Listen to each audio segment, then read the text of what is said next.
IAEA 최종 보고서 공개를 앞두고 정치권의 공방도 거세지고 있습니다. 국민의힘은 의원들에게 비상 대비령을 내리기도 했는데 앞서 민주당을 향해서 마약에 도취됐다는 발언으로 공방을 벌였던 김기현 대표. 이번엔 후쿠시마 오염수 방류를 비판하면서 장외 집회를 이어가는 민주당을 향해 괴담 마약에 중독됐다며 비판했습니다. 지난 토요일 장외 집회에서 나온 이 발언을 꼬집은 건데요. 양측의 말을 들어보시죠. 저는 똥을 먹을지언정 후쿠시마 오염수 먹을 수 없습니다. 15년 전 미국산 소고기를 먹느니 청산가리를 마시겠다고 헛소리로 떠들던 광우병 사이비 종교 신봉자들의 모습 그대로입니다. 달콤한 괴담 마약에 중독된 민주당은 자극적이고 선동적인 언어로 국민을 향해 먹거리 공포의 주술을 외며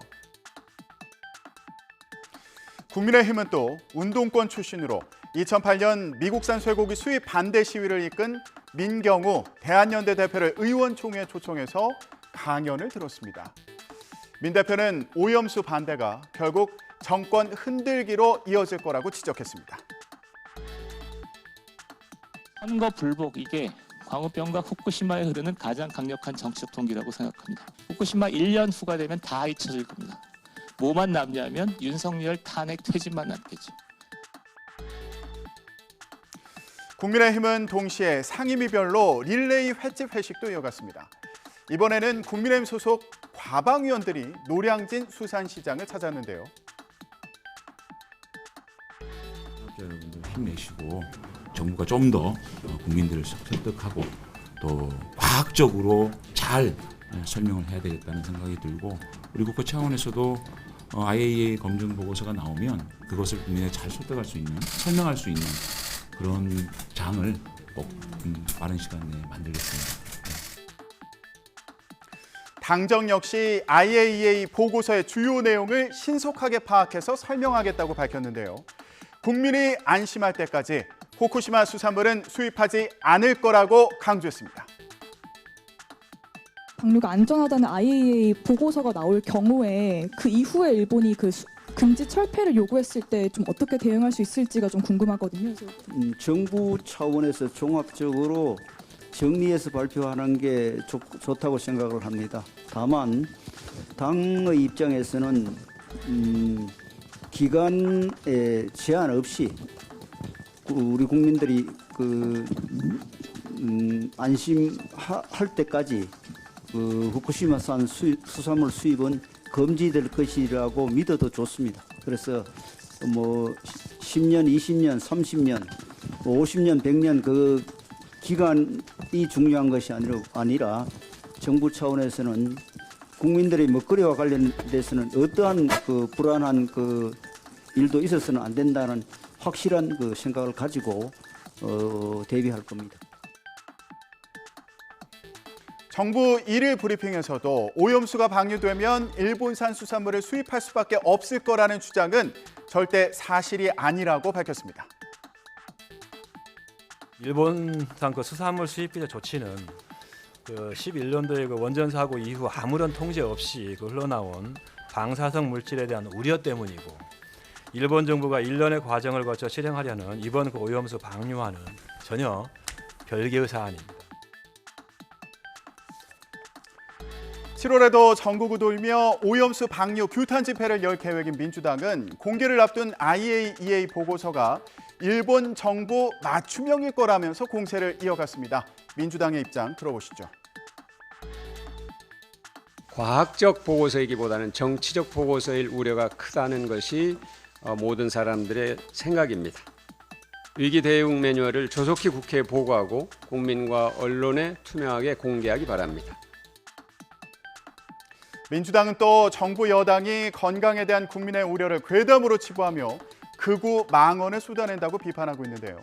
앞서 민주당을 향해서 마약에 도취됐다고 비판한 국민의힘 김기현 대표는 국회 윤리위에 제소하기로 했습니다. 마약에 도취됐다. 이런 식의 발언을 하는 여당 대표 망언 참으로 기가 막힙니다. 정치가 아무리 비정하다 해도 금도가 있는 것입니다.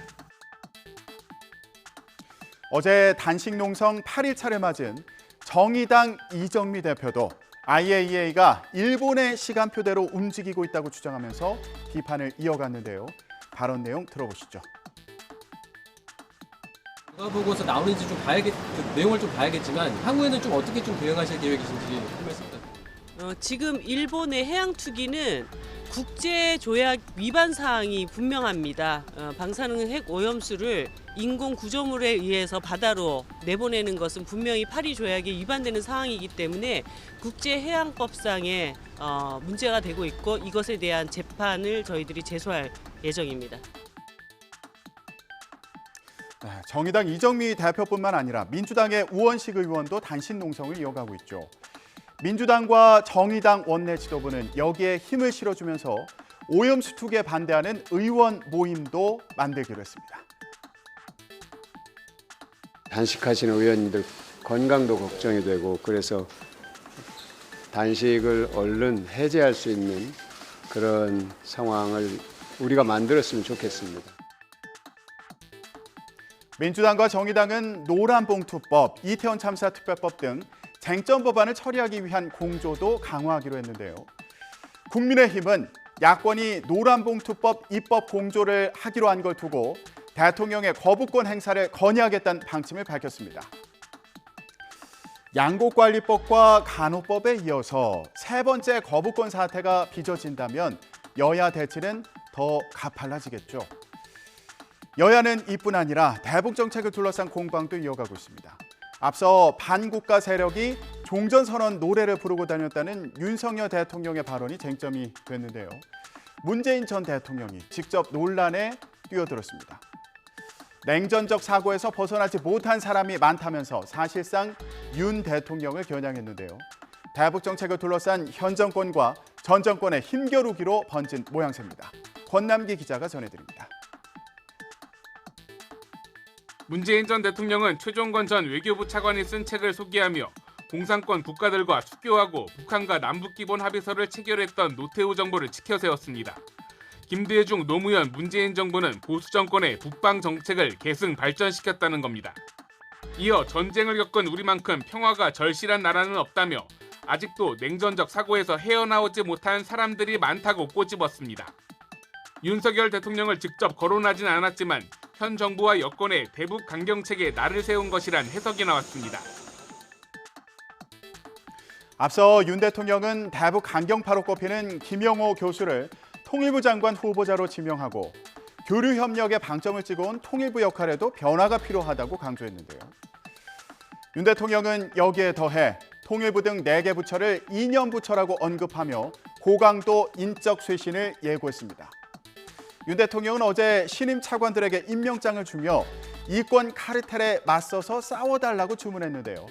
이 자리에서 최근 정치 성향에 따라 움직이는 부처가 있다며 통일부와 교육부, 또 환경부와 문화체육관광부를 콕 찍어서 지적했다는 겁니다. 윤 대통령은 그러면서 신임 차관들에게 인사평가의 중요성을 강조했는데요.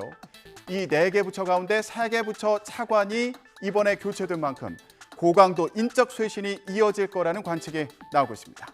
지금까지 전국 브리핑이었습니다.